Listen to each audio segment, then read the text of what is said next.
Buenas noches. Agradezco a la Casa de Carlos Palma, a la Academia Peruana de la Lengua y a ustedes sobre todo, este público,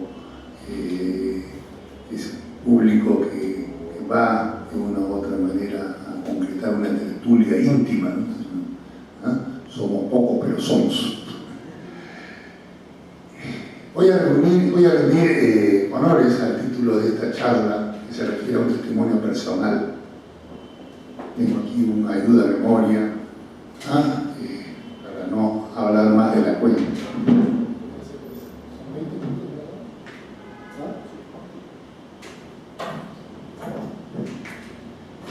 Bueno, pongo unas preguntas por delante, como los presocráticos. ¿Cómo empezó todo? ¿Cómo empecé a leer y a escribir? Bueno, empezó en la casa. Una parte de mi infancia transcurrió en una casa de campo cerca de Lima, en las afueras de Lima. No tan en las afueras, porque eran las afueras, en el campo. Yo nací en el año 49, se puede dar una idea. Mi infancia transcurre en los años 50. La ciudad no era tan grande como ahora, y saliendo un poco hacia la avenida Argentina o hacia la avenida Colonial, un poco más allá, todo era paso, campo. La vía cruzaba grandes pastizales para llegar a la punta. Bueno, en esa década no existía pues, la televisión apareció en los años, perdón, en 1959 o 60, y había mucho tiempo libre.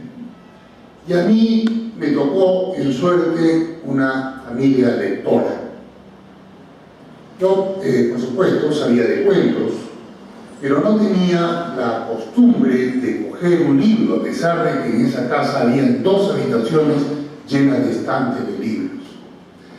Era más bien un niño hiperactivo, que se subía a los árboles, montaba a caballo, estaba inquieto. Mi familia también era bastante inquieta, muy activa, pero hasta cierto punto. Ellos, mi madre, mis abuelos, mi hermana mayor, de determinada hora de la tarde o de la noche, se repartigaban en sillones o en sus camas. Todos se ponían a leer. Al comienzo, esta inmovilidad, este silencio, no me importaba, pero luego algo comenzó a intrigarme. ¿Qué había en esos libros? Todos leían, salvo mi hermano mayor y yo. Mi hermano mayor empezó a leer, cuando empezó a leer, ahí empezó realmente la soledad en la vida familiar. Me empecé a sentir muy solo. Mi hermano cayó poco tiempo después, cuando ya estaba en los 13, 14 años, también una fiebre lectora, y se sumó a esta familia que se repartigaba en los sofás. Y fue entonces cuando mi abuelo me dio una mano. Mi abuelo fue un personaje crucial. Esto yo ya lo he contado varias veces y tengo que seguir contándolo, porque así fue como empecé a leer, ¿no? O sea, no puedo evitarlo. A veces me digo, voy a inventar otra historia, ¿no? Pero es una historia falsa, ¿no? Entonces empecé a leer gracias a mi abuelo, que me inició en las primeras lecturas y luego en la lectura de profundidad. Y empezó de una manera muy especial. Cuando yo, a eso de las 7 de la noche, terminaba de hacer, digamos, los deberes, era una época donde en el colegio se estudiaba con horario partido, yo estudiaba en la Inmaculada, y creo que has estudiado tú también ahí, ¿no? En la Colmena, creo que fue la última promoción que salió de la Colmena. Volvía, hacía las tareas, y a las 7 de la noche estaba sentado en el porche con mi abuelo, que fumaba pipa, y que tomó la costumbre, por esos días, yo tenía cerca de 10 años, de contar mi historia. Entonces empezó a contar mis historias, y cada vez las historias eran más apasionantes, y en algún momento determinado, la 6ª o 7ª historia que me había contado, se interrumpió. Interrumpió la historia a la mitad y me dijo, ya no te cuento más.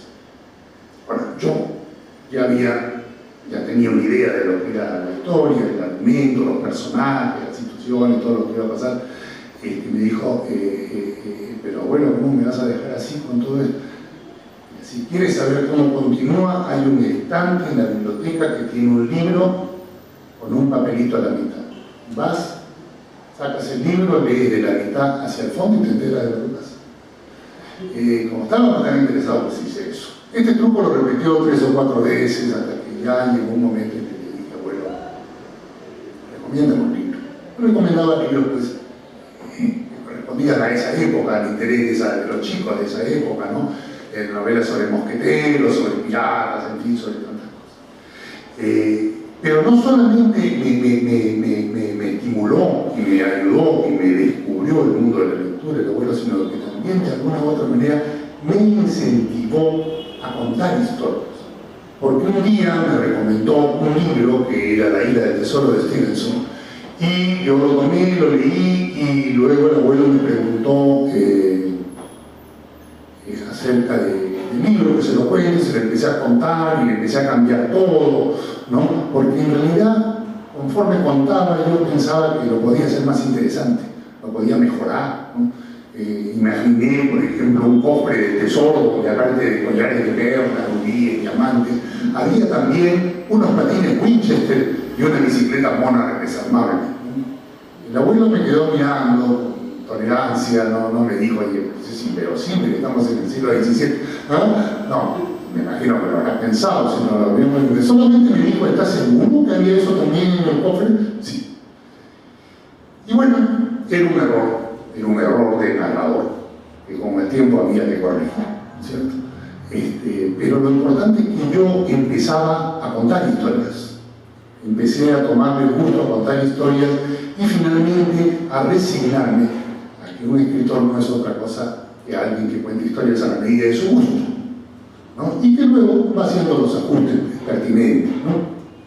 Bueno, con el tiempo, las lecturas me ayudaron también a corregir errores, corregir y ajustar. Esa fue de alguna manera mi método de escritor en estos primeros años juveniles. Me entrené en la omisión de datos que generaban suspenso, en el adecuado diseño de personajes, en la necesidad de una estructura narrativa sólida, etc.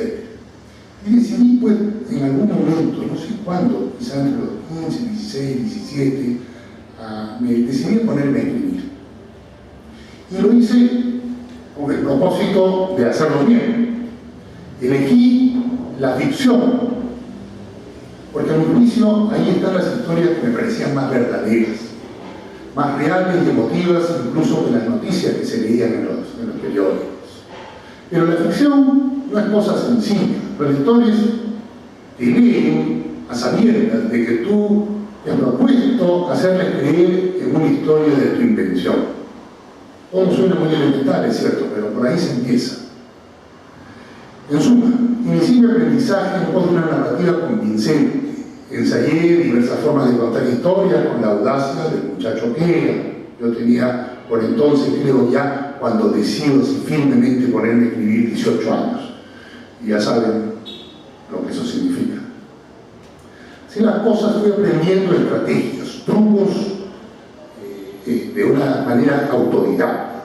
Simplemente leía con atención y los descubría. Y también descubría libros buenos y malos, o lo que yo consideraba libros buenos y malos, ¿no? Los dos me importaban y los mantenía ahí, con el fin de decirme a mí mismo, ojalá algún día yo pueda escribir como este autor. Y también mantenía los malos de ojalá que nunca escriba como este autor, ¿no? Es un modo finalmente de encontrar el balance que uno necesita, su estética, su manera de leer. Esta es la única forma válida que encontré para hacerme escritor, leer. Cuando uno más lee, más aprende. Y definí también pronto mis objetivos. Estos eran emocionar al lector, sorprenderlo, o buscar sorprenderlo al menos, hacerlo vivir desde adentro las historias que contaba, casi como si al leerme el lector se convirtiera en un testigo excepcional o bien en un personaje más. Atendí el consejo de Henri Beilly Stendhal, el gran autor de Rojo y Negro. Stendhal solía decir que la novela, el cuento, en fin, debía ser como la caja de un violín, ¿no? Y que el arco que le arranque la melodía debía de ser el corazón del lector, ¿no? Para mí, esto lo leía a muy temprana edad y pues se convirtió en un lema, ¿no? En una meta a seguir, emocionar al lector. También aprendí la modernidad estilística de Stendhal, el lenguaje claro y directo. Para el siglo XIX el escritor era el más claro y directo. No tuvo mucha acogida entre la gente de su generación en una primera época, hasta que Goethe creo que fue uno de los que señaló y le dijo: quizá el mejor escritor de Francia es Stendhal, ¿no? Ahí empezaron un poco a tomarlo en cuenta por este viejo maestro que señalaba Stendhal. No sé cómo habrá sido. Yo trato de imaginarme que Stendhal pudo ser como un Chekhov, ¿no? En estilo, ¿no? Un Hemingway, un Carver, digamos, en su época. Solía leer el Código Civil que estaba escrito por gente muy valiosa, vinculados a los enciclopedistas, que tenía un estilo limpio, impecable, ¿no? Conciso, la gran prosa francesa. Y él, antes de escribir sus novelas, leía este libro del Código Civil durante 4 o 5 páginas, digamos, para contagiarse, y después se ponía a escribir novelas. Esto me interesó mucho después, porque bueno, en mi literatura, como ya hablaré un poco más adelante, hay unas dos vertientes. Una que es la de mis cuentos burgueses, que están escritos con una prosa quizá un poco más rica, y mis novelas negras, mis novelas noir que buscan el proceso, un estilo más seco, ¿no? Más despojado de ornatos, de adornos, ¿no? Más directo. Bueno, llegué a un momento en que encontré desafíos. Hay muchos desafíos que un escritor enfrenta durante el proceso creativo de la escritura, y aquí no habrá mucho tiempo para mencionarlos, pero señalaré algunos de ellos. Uno es ser consciente de que el lector crea a sabiendas de que tu historia es ficción y de que tu obligación es hacerle creer en ella. Y atención, esto sirve para los autores realistas como para los fantásticos. ¿Qué hacer en este trance? Mi fórmula, como la forma de muchos escritores, es combinar verdades y mentiras, combinar hechos y posibilidades, pero eso sí, sin aclarar nunca lo que es verdad ni lo que es mentira. Mentir siempre, hacerlo dudar, hacerlo sospechar, y luego poco a poco ir convenciendo al lector de la velocidad de tu historia. Hace muchos años, yo acabo de leer un libro ahora que recoge unas clases que dictaba Jorge Luis Borges en Columbia University, y de ahí sale este consejo. Borges aconsejaba a unos alumnos sobre un secreto narrativo que nos dicta la intuición, pero que él con sencillez y sabiduría verbalizó, definió. Muchos autores aplican espontáneamente este secreto, sin saber lo beneficioso de tal aplicación. El secreto, que es una táctica narrativa, consiste en comenzar el relato de la novela afirmando sumariamente una sucesión de hechos, incidentes, y luego, en un segundo o tercer párrafo, expresar algunas dudas sobre los incidentes. Por ejemplo, puedo decir: este señor es un joven que apareció y se inició en el delito a los 18 años, mató a su madre, en fin, puedo contar las cosas más truculentas, ¿no? Qué sé yo, se unió a una mafia del barrio en el que vivía, y en el párrafo siguiente puedo decir: no estamos muy seguros si llevó estudios en el colegio. Algunos dicen, pero no es seguro. Tampoco es seguro que tuviera una novia en esos años, ¿no? Bueno, no se le conoce ninguna relación sentimental. Bueno, ¿qué ocurre con estos dos párrafos? Que al mostrar dudas el narrador en el segundo párrafo sobre ciertos pasajes, sobre ciertas facetas del personaje, el lector empieza a dar por hecho que lo que está en el primer párrafo realmente es verdadero, ¿no? Porque en el segundo empieza a decir, bueno, esto no es muy seguro, ¿no? Pero ya, por reflejo nada más, empieza a que es un truco bastante bueno, pienso yo, para ir estableciendo esta complicidad con el lector, ¿no? Para embarcarlo en lo que se llama la suspensión de la incredulidad, ¿no? Que es una cosa necesaria cuando eres un autor de ficción. Bueno, es un hecho bastante, es un consejo bastante útil para los escritores realistas. Pero, ¿qué pasa con los otros? Con cómo suspender la incredulidad en un relato fantástico. Esto es más complejo, pero se puede. Hace un rato hablábamos, me parece, de Kafka aquí en la antesala. Y creo que un buen ejemplo es la metamorfosis de Kafka. ¿Por qué leemos este texto como un drama posible? ¿Por qué continuamos la lectura, digamos, de este texto después de una primera frase tan asombrosa como la que tiene la metamorfosis? Quizá porque lo consideramos una metáfora o una alegoría, un relato que suena posible. Gregorio Samsa despierta, ustedes saben, una mañana convertido en un insecto. No hay más explicaciones a partir de tan asombroso enunciado. A partir de ahí, todo lo que sigue son problemas cotidianos. Gregorio Samsa no sabe cómo vestirse, tiene vergüenza de que lo vean, piensa que no podrá llegar a tiempo al trabajo, etc. Una suma de situaciones triviales y de temores ante el futuro. La estrategia de Kafka en esta excelente novela corta, según John Updike, novelista norteamericano, se resume en ofrecernos una premisa fantástica, el personaje se ha convertido en un insecto, seguido de un largo desarrollo realista. ¿Qué hacer con ese problema? Bueno, hacemos ahora otro trance de este oficio maravilloso en cualquier género, el realista o el fantástico. Según mi experiencia, lo primero que un escritor debe encontrar es una buena idea, un impulso, un tema que nos apasiona. Esto, sin duda, es el primer paso. Luego vendrán las técnicas, los saltos temporales y espaciales, los monólogos interiores que nos conducen a esa típica pregunta clave: ¿cómo contar esa historia que nos apasiona?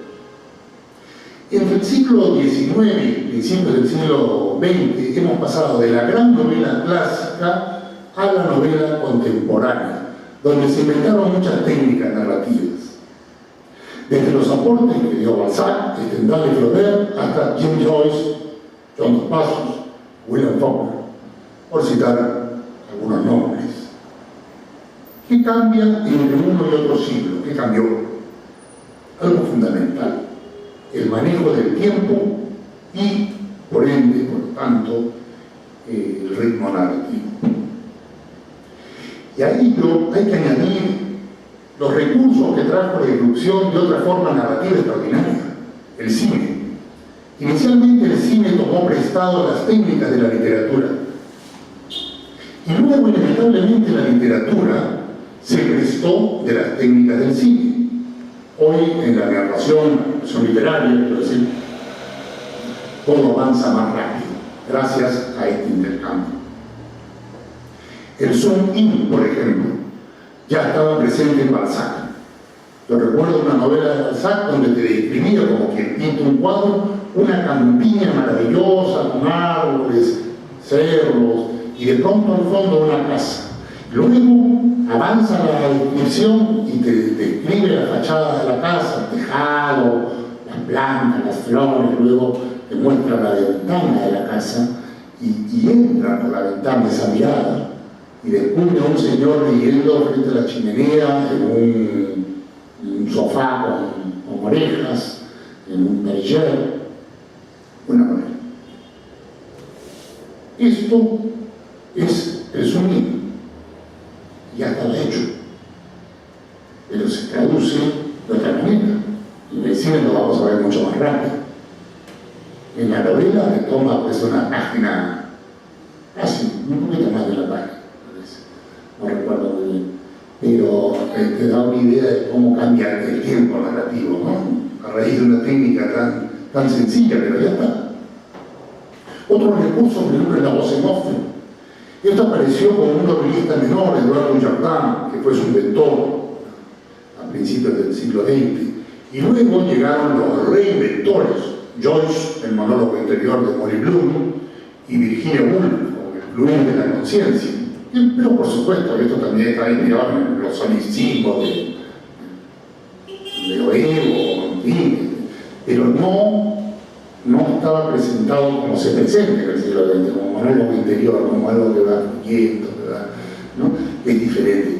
Hoy es muy frecuente ver películas que utilizan la voz en off, ¿no? Que es el sucedáneo del monólogo interior. Especialmente en la novela negra. Las novelas negras sí, la mayoría, yo creo que el 80% utilizan el monólogo interior porque es un recurso extraordinario que te mete, que te embarca en la historia. Y hay casos extremos para el uso de esta técnica.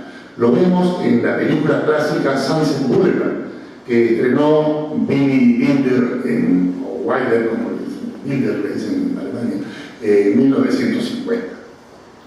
Allí, en esta película, Sunset Boulevard, el narrador es un muerto que está flotando en una piscina y que de pronto se escucha la voz en off y empieza a contar su trágica historia.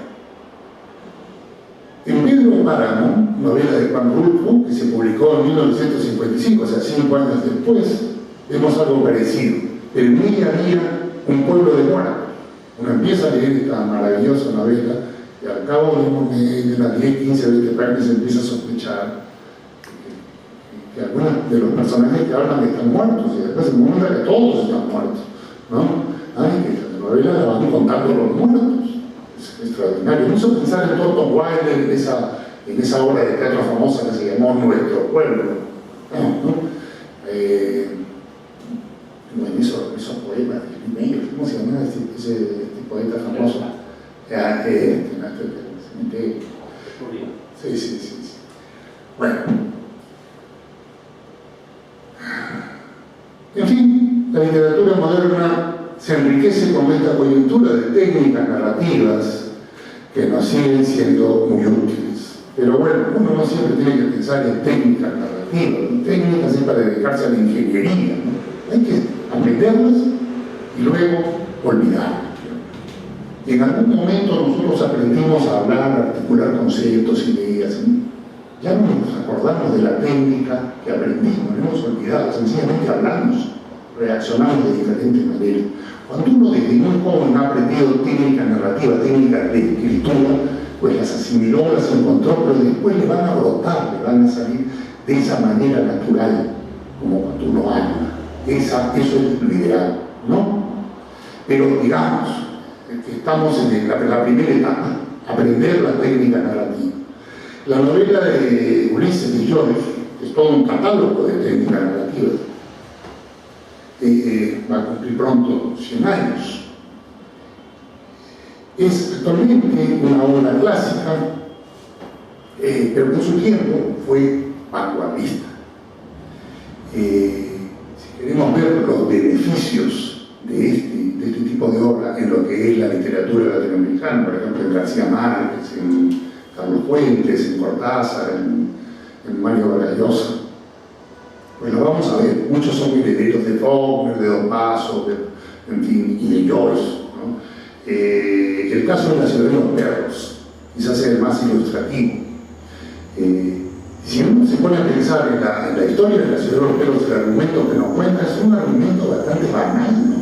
Y son unos chicos en un colegio internos, que se quieren robar un examen, se roban, pero lo descubren porque se rompen el vidrio en la ventana, y entonces los van a castigar los profesores, los militares en este colegio militar, y bueno, y de ahí después ya viene el incidente de que por una bala perdida o por una bala que fue dirigida muere el esclavo, no el jaguar dominaba el tamal.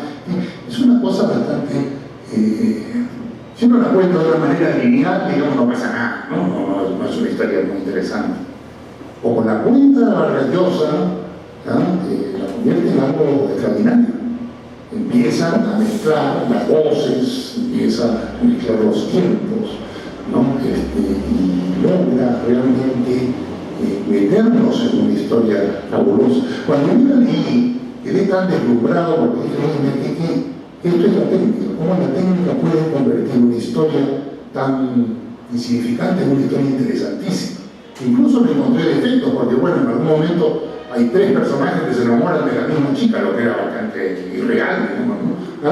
Pero era tan buena, estaba tan bien contada, que desdeñé esa crítica y seguí adelante. Y dije, mira, esto está tan bien que no merece ni siquiera criticar, este detalle puede ser, y qué importa si no puede ser, está todo esto muy bien contado.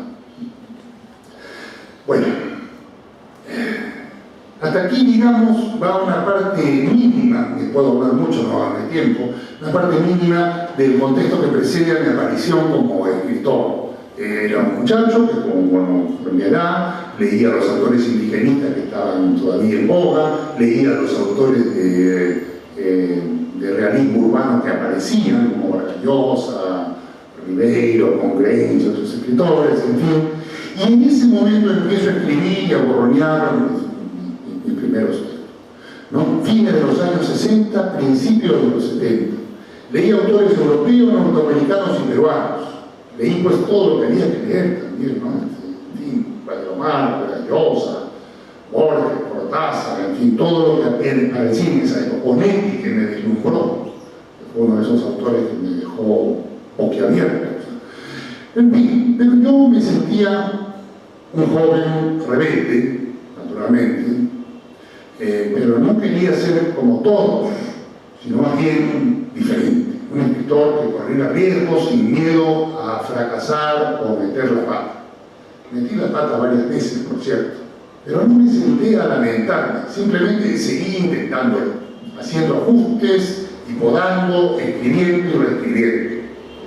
Había modas literarias vigentes, por supuesto, que además nos proponían recetas únicas. O sea, la novela, por ejemplo, sociopolítica, que era lo políticamente correcto, ¿no? La novela total, que era la novela más ambiciosa que se buscaba en ese momento. Vale decir, como toda nueva generación, yo vivía otras experiencias y eso era lo que me interesaba utilizar como material narrativo. Y en cuanto a estructura, opté por lo fragmentario. De ahí que la mayor parte de mi obra sean cuentos, crónicas y novelas cortas. Planeaba componer un mosaico mural con fragmentos. Y bueno, salí a la arena, publiqué un libro de relatos sobre personajes y situaciones que no se veían en las páginas de la literatura peruana, pero sí los veía yo en mi barrio de Miraflores. Por ejemplo, veía a muchachos fumando marihuana. Eso no estaba en ningún libro de literatura peruana. Creo que yo fui el primero en ponerlo. Pero era un librito, bueno, bisonio, audaz, demente, se tituló Paren el mundo que acá debajo. Algunos celebraron mis cuentos, otros me acusaron de pituco y evasivo, descalificándome, en fin, así es el turno. Yo solo quería ser un hombre de mi tiempo y esto ha sido para mí una firme ambición, ya estoy acabando. Quería ser alguien que con la escritura construyera una mirada propia y en consecuencia una voz propia a fin de cuajar una suerte de realismo existencial. Para conseguir ello combiné 2 pasiones, mi vida de periodista profesional y mi vida literaria. Y luego vino todo lo que algunos de ustedes ya han leído bien, oído sobre mí. Escribí cuentos intimistas, historias de personajes burgueses, novelas negras, ya lo dije, mi obra se divide en estas 2 vertientes. La letra intimista, por lo general, ahí hay un volumen de 500 páginas de mis cuentos, figura, bueno, en mis cuentos, y la letra callejera que empezó con un reportaje de un libro de crónicas, Gato Encerrado, con el texto que se titula La Parada y las niñas prostitutas. Tomó vuelo en cuentos muy disímiles que incluyen Irse por las ramas, El departamento y Taxi Drivers en Robert De Niro. Y luego se desarrolló en 4 novelas callejeras. Una y otra vida tiene su propio lenguaje y su tono narrativo bastante diferenciado. Actualmente estoy en otro registro narrativo, un tanto más lírico y descriptivo a partir de mi última novela sucedió entre dos párrafos, pero no sé aún si seguiré en esta beta. Tengo algunas ideas para esta beta que para mí es como un reencuentro con ciertos textos líricos de la juventud, digamos, de la primera juventud. Y en fin, pero también tengo historias de memoria que quiero escribir, tengo que perpetrar varias venganzas en el futuro, ¿no? Quiero, y también no solamente venganza, también gestos de afecto, de agradecimiento a mucha gente que me ayudó. Quiero escribir algunos textos que me están empezando a tentar sobre una sociedad distópica. En fin, ya eso me han pasado bastante en el tiempo, han pasado unos 8 minutos. Les agradezco por su paciencia. Muchas gracias.